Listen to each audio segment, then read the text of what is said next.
Can a watch actually make your life better? I didn't wear a watch for more or less 20 years.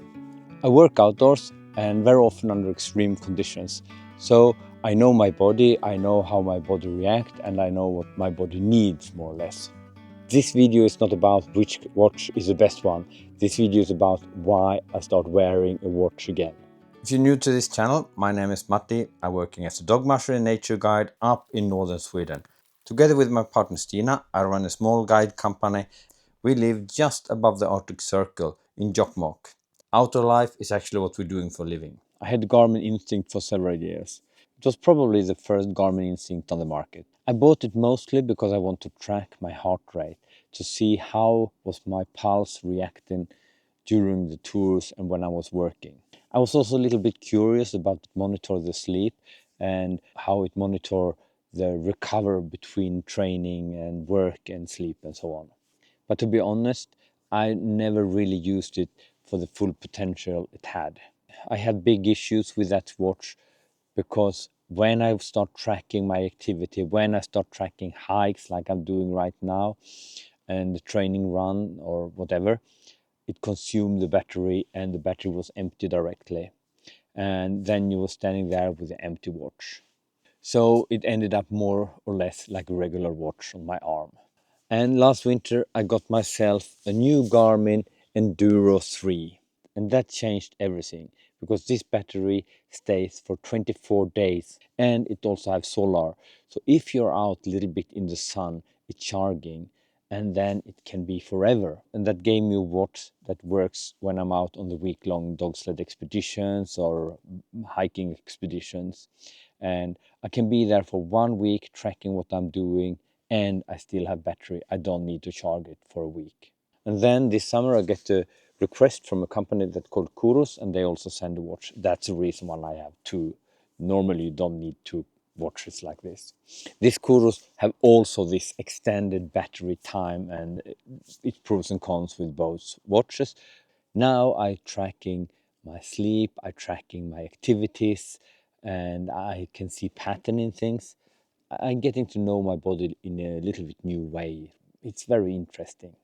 One of the biggest thing I've learned from wearing this watch this time is how I actually sleep. If I eat a late dinner in the night, my sleep is giving me less recover.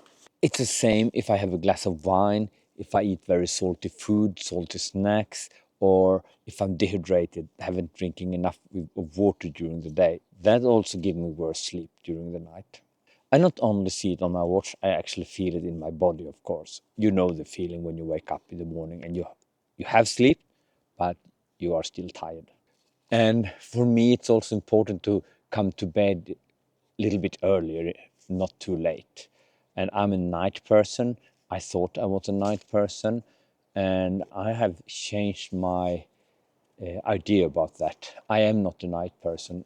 It's difficult for me to go to bed, but I'm not a night person because I should sleep also early.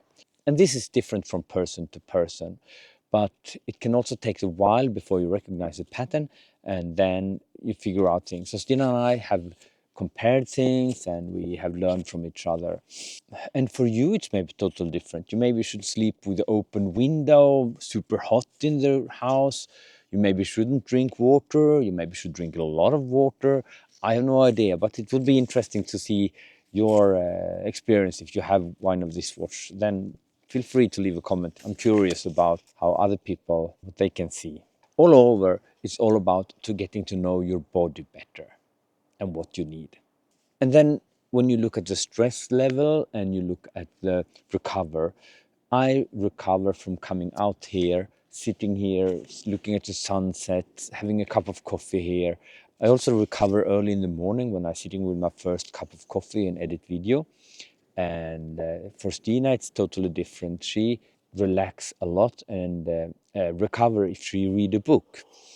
And that would stress me out totally, sitting reading a nonsense book in my world. But for her, that's really good. And she stress out if she had to do things that I recover. So it is really different from one person to another.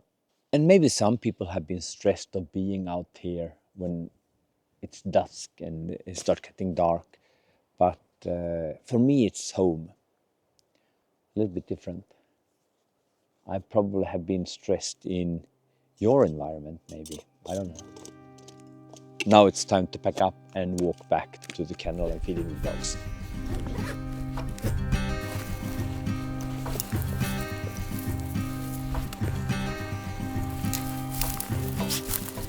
So as you know, it's very easy to drop out of the training. It's raining outside, it's dark, the sofa is comfortable, and it's a good video in the TV, so then it's quite hard to go out sometimes. So when I see that my training status is dropping or not increasing in the way that I want, I feel a little bit pressure and a little bit stress from this watch. And that's the kind of motivation boost that I need to actually put my running boots on, taking out my mountain bike for a ride. And when I'm out there, I usually never regret that I left the sofa. Right now it's drizzling a little bit rain, and it's foggy and it's late, it starts getting dark. I was sitting inside our cozy house with a coffee. That's the moment when you need the extra small push to actually go out running or mountain biking. For me, this clock have helped me a lot to do these extra trips. And as you see now, how can you regret the training run in this kind of nature? Nope, you can't. And what I've learned is that you should not underestimate the value of a toy. Then I say the watch is a toy, the mountain bike is a toy, the running boots is a toy. If there is something that can boost your motivation to stay active, it's just to accept it and go for it. And as you have seen, I've been using 2 different watches. And what I've seen from that is that you should not focus on the exact number. The number of steps, the HRV, the heart rate, things like that can change between the watch. And it could be that one day this watch have more steps than the other one, and the next day it's the opposite. I haven't been able to see any trends wise one is better than the other or something like that. The important thing is that you should keep an eye on the trends. Are you getting lazy and not taking so many steps as you want? Are your training status decreasing? How many active minutes do you have per week, per day, and so on? That's what you should look it over the time. And how is your sleep doing? How is your recovering doing? And so on. It is an all-over picture that actually counts. There's a lot other things that I really enjoy with this watch when I'm out on the hiking tour. And that's I can see how long distance I've been walking. I can see how fast I've been doing it, and I can plan and navigate my tour. These watches have also apps that you connect them to the telephone, and then you have all the numbers, everything in the telephone, and you can dive deep into that hole. For me, it's not so much about the technology itself. For me, it's more about understanding my body, understanding when to sleep, how to recover, how to stay active, and that kind of stuff. If you want to see a comparison video, it's not now. You will have to wait for that. Because now the watch is telling me, Matti, put on your running boots and go run. So, see you on the trail or see you in the next video. Ciao!